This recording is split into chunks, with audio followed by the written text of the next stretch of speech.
Welcome to ongoing Town Meeting Day election coverage by Town Meeting Television. This is one of a series of forums we are bringing you in advance of Town Meeting Day on March 7th, 2023. Town Meeting TV hosts forums with all candidates and covers all ballot items you will see on your ballot. Town Meeting Television election forums introduce you to community decision makers and connect you to issues that shape your local community. If you are tuning in live, we welcome your questions at 802-862-3966. You can watch Town Meeting TV on Comcast Channel 1087, Burlington Telecom Channels 17 and 217, as well as online at youtube.com/townmeetingtv. My name is Elaine Haney, and this forum this evening is for candidates for the Burlington School Board. They are Jean Waltz for the Central District, Jeff Wick South, and we are joined online by Gary Golden for the East District, and Kendra Sowers from the North District is unable to be here this evening. And all of the candidates for these seats are uncontested. So we're going to get started. And what I'd like to do is have each of you provide an opening statement telling why you're running and what will be different for Burlington if you are elected, and why you think you are running unopposed. Why don't we start with you, Jean? This will be the third term that I'm serving, and I did start a little early because somebody left the board early. But why am I running again? Mostly because I really want to see certain things through. There's so much information and systems and procedures and everything, you just basically feel like you're getting your feet wet after 2 years. Then knowing how you can be a part of making change happens after that. So now there are all these things in the works that I feel like I don't want to leave until they're, I want to see them go where they're going to go. But why am I running unopposed? I think that it's a lot of work, and I don't think it's very appealing to folks. It's a huge commitment, and also there's no compensation. Okay, thank you. Jeff. Oh, thanks. Yeah, I'm running for South District School Commissioner. I am just wrapping up my 6th year on the school board. 5 of those years, including presently, I'm the vice chair of the board. And it is a lot of work. That could be a reason why there aren't a lot of candidates. Also, I may note that I think we've got a pretty good handle on things, and I think folks in general are fairly satisfied with how we're running the board. There's always a lot of room for improvement. We've been running modest budget surpluses for the last 8 years. Life contains a lot of change, and it's sometimes good to have some continuity and good management, and I think this particular board has provided that and continues to provide it. We've hired the superintendent, Tom Flanagan, who has done an excellent job, et cetera. So okay. I think my time is up. Thank you. Thank you for being understanding of the timing that we're working with. Sure, no problem. And Gary, would you be able to answer that? I will. So, my name is Gary Golden. I'm running so far unopposed for the East District slot. I am a retired special educator, and I spent 8 years in the district in a couple of different roles in a variety of schools. So I've spent my last 12 years working in a variety of central Vermont schools, including some of our sort of similar districts such as Montpelier and U32. And as the new building was being proposed and the bond being voted on, I realized there were some things that these other schools were doing at the high school that really made them 21st century schools. And they were things that we in Burlington have sort of started working on, but some issues that I really wanted to bring to the forefront. Thank you. That's why I decided to run. Thank you, Gary. We're gonna- These, sure. Thank you. All right, I have a series of questions for all of you. You will each have 2 minutes to answer them. And if any of you wish to offer a rebuttal of any kind, just let me know and you'll have 30 seconds to do a rebuttal. So our second question is going to be about the budget. Do you support this year's school budget of $106 million, which is an increase of $8 million from last year's budget? And can you explain your understanding of the budget and the impact on schools and voters? And Gary, let's start with you.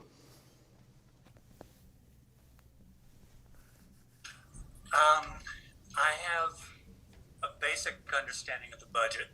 I believe that the increase is reasonable based on what is being absorbed this year. Every year there's going to be an increase due to healthcare costs. There will be, this year there'll be an increase as we begin to absorb the cost of the bond. I think the current board has done a great job of trying to finesse competing demands for funding.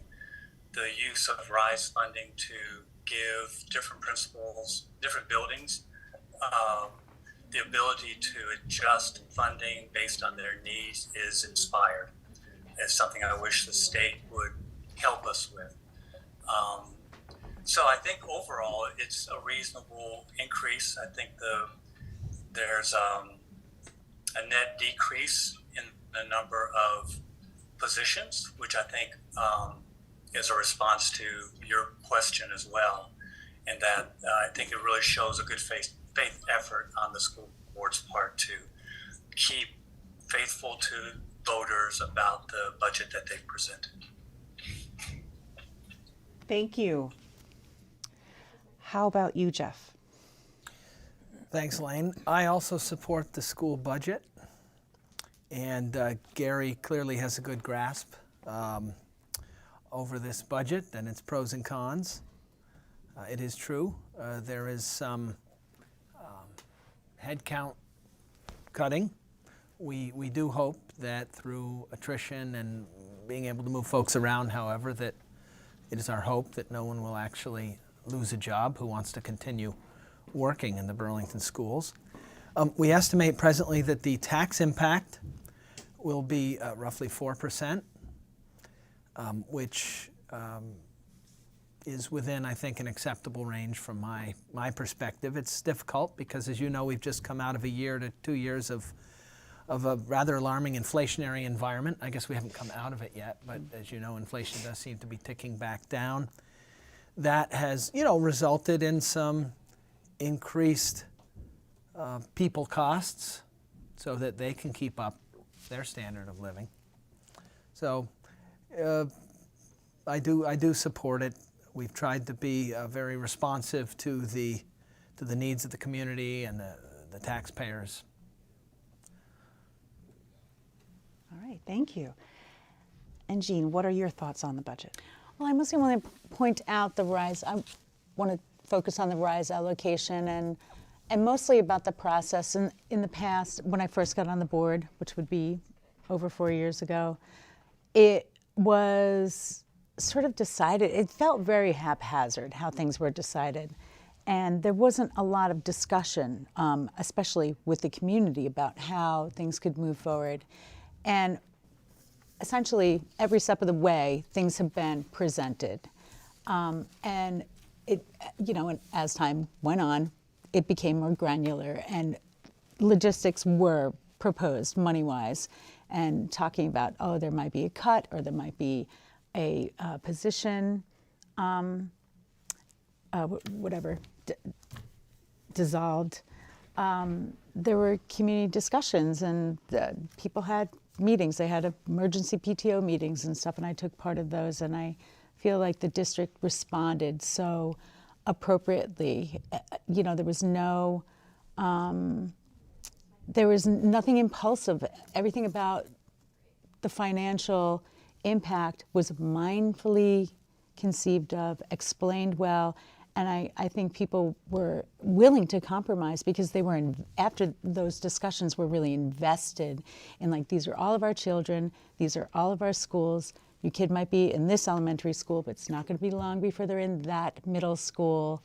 So it was, it just made me feel really, really good about the decision to support it. Great, thank you. Okay. So what do you see as the next steps in the building of a new high school for Burlington? What are the key elements you think are needed in a 21st century school? Let's start with Jeff on that one. Oh, great. Well, despite the high cost of building a high school or building anything right now, and despite the fact that it's come to us through some unfortunate circumstances, the PCBs having closed our schools, I'm very optimistic and excited for the future of Burlington and its students and families because we get to build a school based on today's beliefs and standards. And that includes more flexible spaces. It includes some smaller rooms, some larger rooms. Clearly, it includes the best technology that we can muster in terms of climate change, efficiency.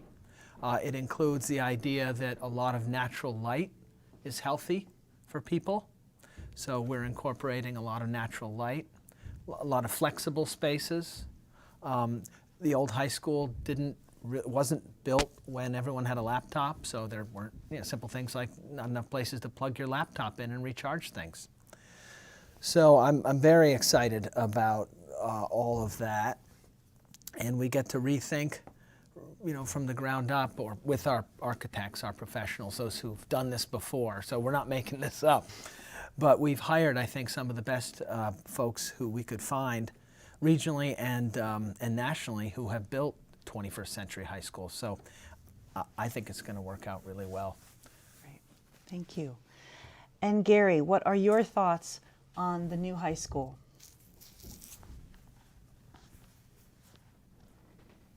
Oh, can't hear him. Gary, we can't hear you. Hold on a sec. Unmute. Oh.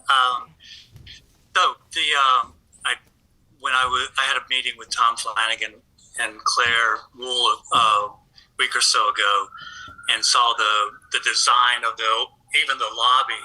And I was going, that's exactly what U32 looks like. It really is an open, wonderful space. I think what I'm after is sort of next step beyond what Jeff was talking about with the technology. Yes, there are many technology. We're going to be a wired school, but we shouldn't just be wired internally. We do have, like at the high school, the students are able to take online courses that are provided by other high schools. But in the past, we've had hardwired live classes that were available. Why aren't we doing that? We have Chinese. I don't think there's another Chinese program in a high school in the state that has survived COVID. Essex Junction, the tech center there, has Japanese. Why aren't we offering Japanese here? So I would build for a lot more cooperation between schools, where we could actually lower some of our funding needs by being aggressively cooperative in using technology to share classes. I would also say, again, U32, I just had a phone meeting with them last week with some colleagues that I worked with before, and they are very invested in community-based learning, where we, I think, have a co-op program in the tech center.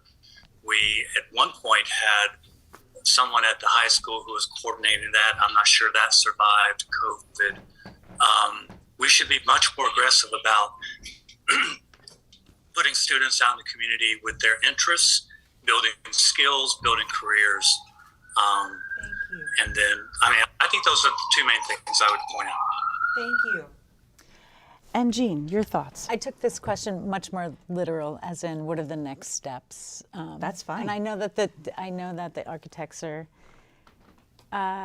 having conversations with the people who are going to occupy that building and use it. And I just love seeing the notes saying, this sink isn't needed, in the nurse's office in this place, or a larger conversation about where should gender-neutral bathrooms and locker rooms be available. Just being really considerate about people, not assuming what they think are people's needs, responding in ways that I think are appropriate, and doing it within the budget.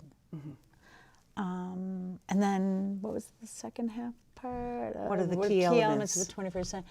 I actually agree with Gary about the duplication of services. I hope you join in on some of the conversations with the regional tech center group. They're talking about why aren't we pooling our resources better?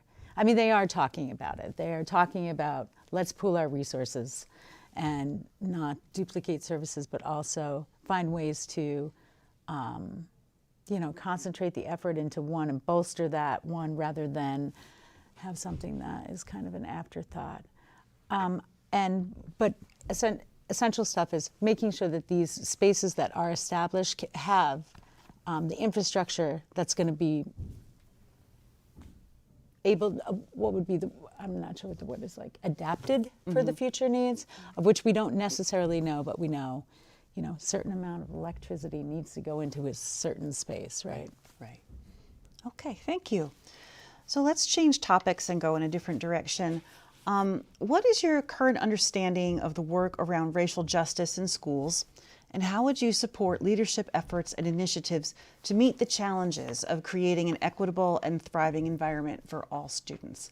Let's start with you, Jean. I'd love to start. Thanks for asking. I've actually been co-chair of the Diversity, Equity, and Inclusion Board Committee. And just on last Monday, we got an update about personal development opportunities for all 6th through 12th grade teachers, or I should say educators, paraeducators as well. And one of the things that struck me the most after hearing about the work that everybody's doing and what's available is 5 different workshops over the course of the school year. It's mandatory to sign up for one. They're calling them strands. The strands were actually developed in response, or like built around what educators requested.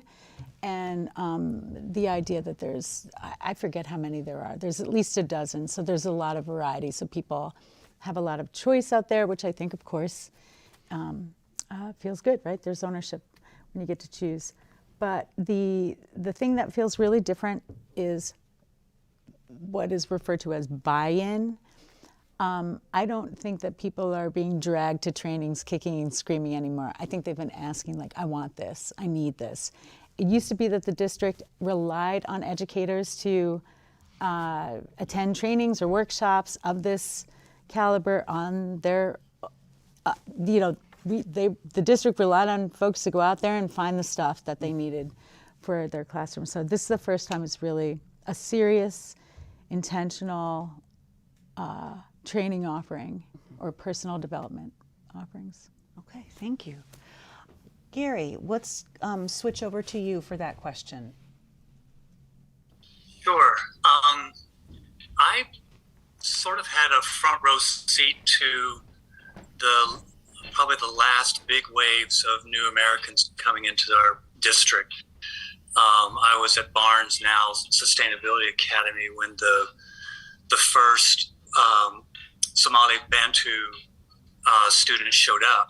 So many that we created a brand new classroom for them, and it was all, there's minimal English exposure from the time in the camps because the students were so young. The camps really had a priority teaching English to the older students. So we had new hires, actually some veteran teachers who came back to teach, and they were starting from ground zero. The difference between then and now is it's unimaginable how far the district has come, how far the teachers have come. Have there been struggles along the way? Yes.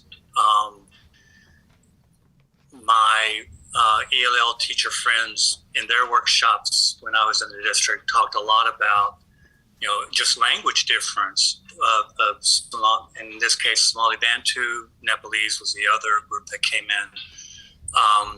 Their social language was 3 to 5 years ahead of their academic language. And so teachers are always in this bind of thinking that they were communicating well in the classroom when actually the student was struggling. We've closed that gap of awareness at least.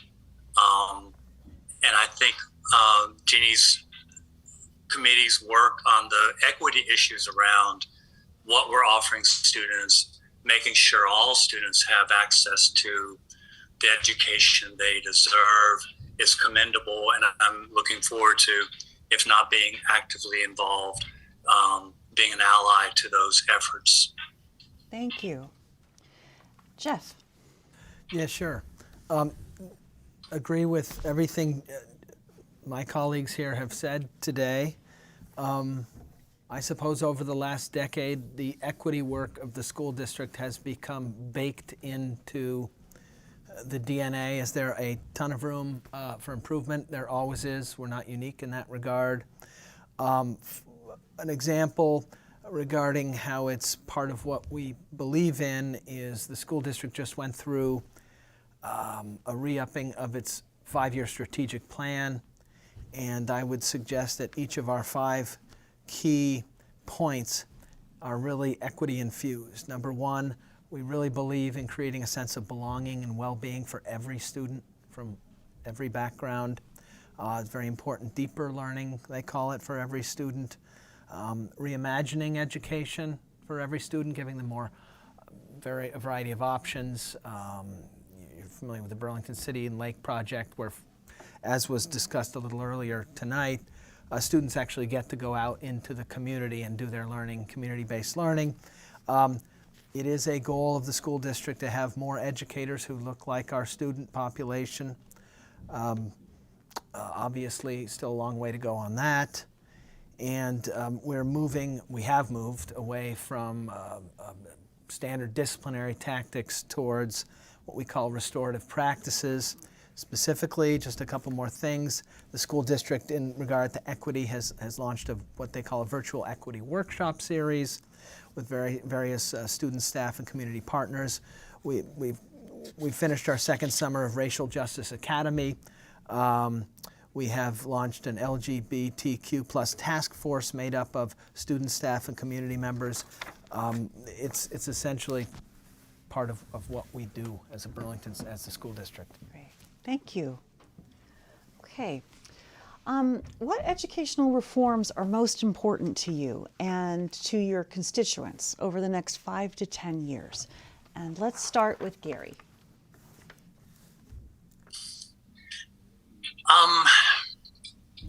Now this one's, I think, going to be a challenge for us. I'm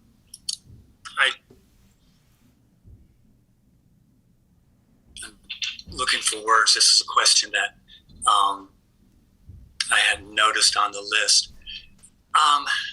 We are faced with the bond that it's going to be the elephant in the room for every budget conversation.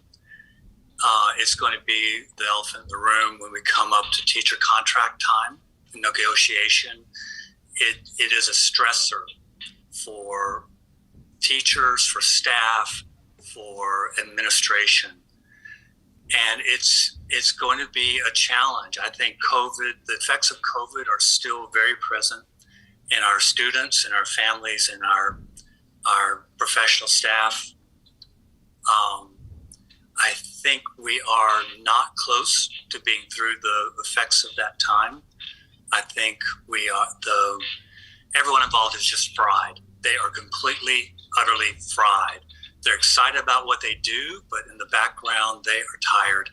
I think this upcoming break is pretty vital for the teachers that I'm still in contact with to get a little refreshed attitude and take some deep breaths. But I think our next few years are going to be challenging around those issues. I think as we move into the new reading curricular program, I think there are some challenges there about closing the academic gaps that we have perceived from COVID. I'm probably of the group that's saying I think we just need to face reality. We might not be able to close that gap and to act accordingly, but that's a decision well beyond my role as a potential school counselor. Thank you. So I think in a nutshell, those are the things. Yeah. Thank you. And Jean. I agree. Social emotional and mental health issues, I think, are going to be the hard stuff that we have to tackle. As far as reform, though, you know, when I hear that word, I think more about like a real direct initiative. I think that not just our district, I think nationally we are waking up to the fact that a four-year college is really, really not for everyone.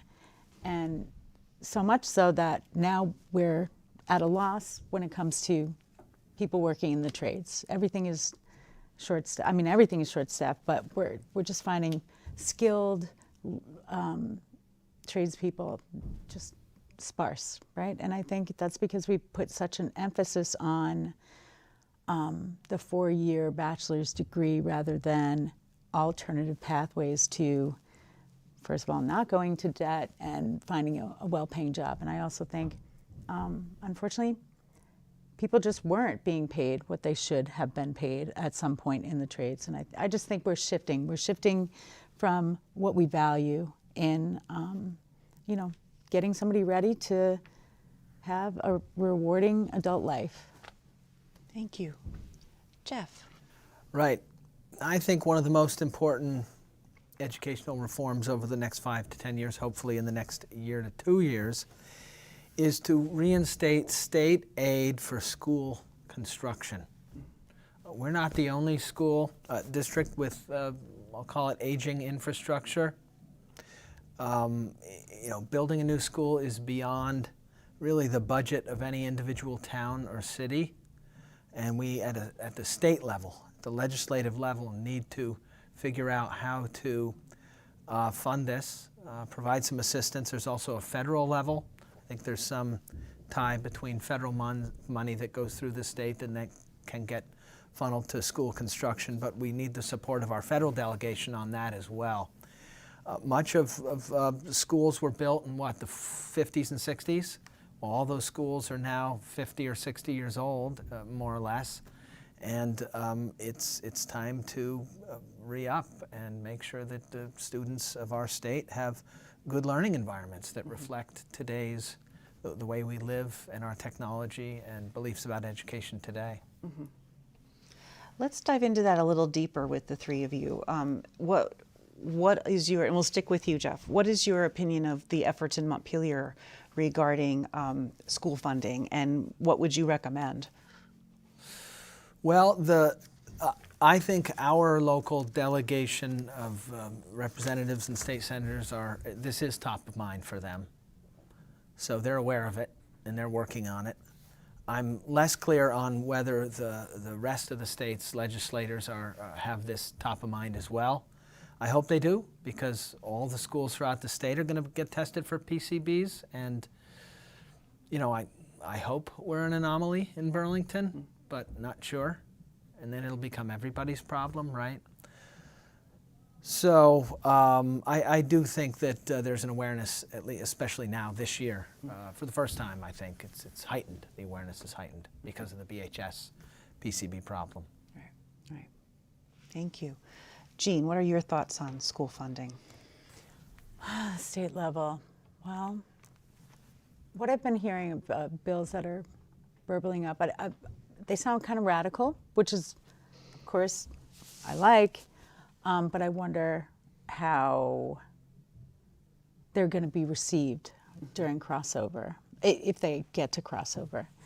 I also know it was a huge battle just to get the state education funding formula updated with percentages that reflected actual costs for educating actual students based on their needs.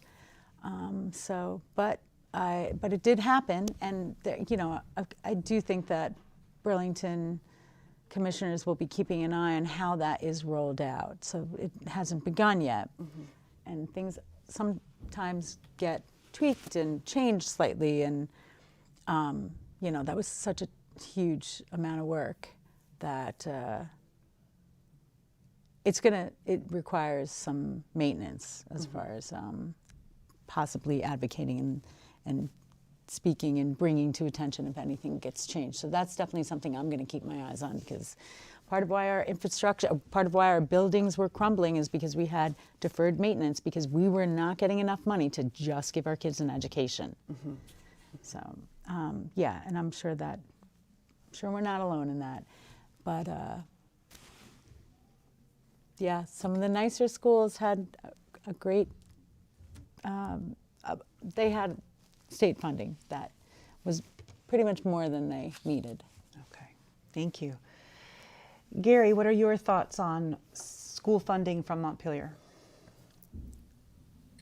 What would back up what both of my hopefully future colleagues are saying? I think the amounts we're talking about across the state are going to dwarf any ability of our state to finance. If you were to talk to a rep or a state senator, it's a shell game. We have pretty much zero funding or zero-sum funding. Who loses if we divert money to school construction? So for me, it's much more of a federal issue. I'm old enough to remember the Nixon years of revenue sharing, where the federal government gave a set amount to the states each year. I'm also old enough to remember that before going to war in the 2000s, a very stark choice was there. You can either rebuild every school in the country, rebuild your infrastructure, or you can go to war. Or local budgets are going to go or be in default all over the country. And that's pretty much where we are. So I support efforts on our state legislature to come up with a solution. I just don't know where the money's going to come from. As Jeff was saying, every era of school building has a problem. An older building that I served in, the science class did a project on mold, and they started collecting air samples, and they were shut down because every building on the campus had a mold issue. The building was from the 30s and 40s. Our era is rebar, and the supports had to be rebuilt, and the PCBs if you're in a multi-floor structure. So I just think this is a huge issue, and I don't know where the money's going to come from. Okay. Can I follow up? Yes, you Well, one of can. those 30 radical seconds. ideas, Gary, is using some of the funding that's marked for building prisons, which is quite substantial. All right. I totally agree. I actually spent a stint locally at the Chittenden facility. And yes, we are pretty, some degree, foolish about how we incarcerate. And yes, that is a pool of money that would be well used for it. Okay. I think we have enough time for possibly 2 more questions, definitely 1 more question. So I'd like each of you to take some time to talk about what you see are the biggest challenges facing the schools in your district, and how you would use your seat on the school board to address those issues, and what's your vision for Burlington's education future. Let's start with Gary. You're not asking a lot. I think I'm of the philosophy that the flip side of challenges is opportunity. So our challenges are, we are, because of baby boomers, that wave is receding. Our enrollment's going to go down. We do have the bond cost to absorb. But I think those issues will drive us to be more global in how we teach, and global in how we do the pedagogy of teaching. the cooperation, the use of community resources, using mentors to really inspire our students to, go into those careers that Jean was talking about, to really explore the beta technologies of our area, to who's doing really creative work. Our challenge is going to be partially is calls for a level of flexibility on our staff parts and our community as well. I think a lot of parents, particularly ones that I dealt with, I have a 23-year-old now who graduated in 2018. College is, that's the holy grail. AP courses are the holy grail. How do we get in there and say there are other ways to graduate? There are other ways to gain a high school education that's going to help students in the long run. I'm very much a fan of early college. I'm very much a fan of the community-based learning that I mentioned. And so those are opportunities are coming out of our challenges. But I think our mental health issues right now, you can't be flexible if you're in survival mode. So dealing with our community as a whole around coming out of COVID, the financial concerns, really trying to promote community is the challenge, I think immediate. Thank you, Gary. Go ahead, Jeff. Well, I'll just focus on one challenge that I believe we've noticed, and that is the increase in behavioral issues from kindergarten through 8th grade especially. And I don't think any of us knows why that's occurring. We're trying different things, including being more restorative and punitive, of course, because you really want instructional time, even even though those children who are having a hard time regulating themselves in the classroom or in the hallways. And I don't think we have figured that out fully yet. The causes, and certainly not yet the solutions. But I think behavioral challenges disrupt everybody's learning, and so that's one of our school district's biggest challenges over the next 5 to 10 years is to try to figure that out with our community. Okay, thank you. Jean. Somewhat in line with that. So say you're the parent of a kid that's acting out, having the lines of communication and figuring out, solving that problem, getting to the bottom of things, however you want to categorize it, is a huge part of that kid's success, right? But I know from hearing, in my neighborhood, I believe that the biggest issue is how parents don't necessarily feel like there's a way to hold the adults in our school community accountable for how they may have caused harm. So there is an initiative that's being rolled out called the Restorative Code of Conduct. Just the way that if I feel like you have caused harm to me, I can request that we have basically a restorative process. Nobody's going to get punished if we engage in this, and the next steps are going to be determined based on, what we find out about each other, however you want to categorize it. But that is not available for parents or caregivers and for our students.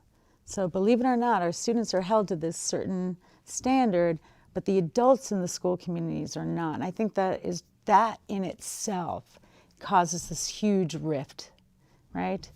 And also it's denying, I don't want to say denying, but that is a lost opportunity for the adults in the school communities to learn and grow and become better at everything that they do. And especially, it's going to foster better relationships. And we all just know we function across the board better if we are having good relationships with people. Okay, thank you. I think we have enough time for one more question, a quick answer.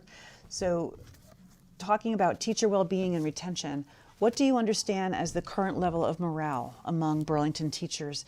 And is the district doing enough to retain good teaching and support staff? Jean, I'll start with you.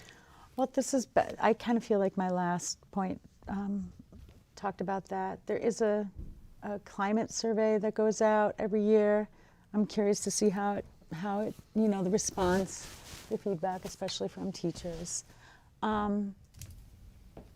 I can imagine. I mean, I'm also a classroom teacher at a small boarding school, very different climate. But I can imagine that it is tough right now to deal with some of the behavioral stuff, but I also feel like there's a lot more understanding and support for,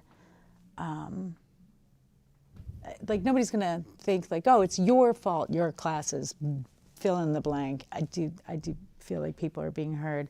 But as far as logistical support, we know that we're short-staffed, so that second paraeducator that used to be in the classroom may not necessarily, there was tons of openings for paraeducators. Please apply. If you're looking for a job, go on the website. But what was the second part of that question? Is the district doing enough to retain good teaching and support staff? I want to say there's room for improvement. Okay. Gary, how about you?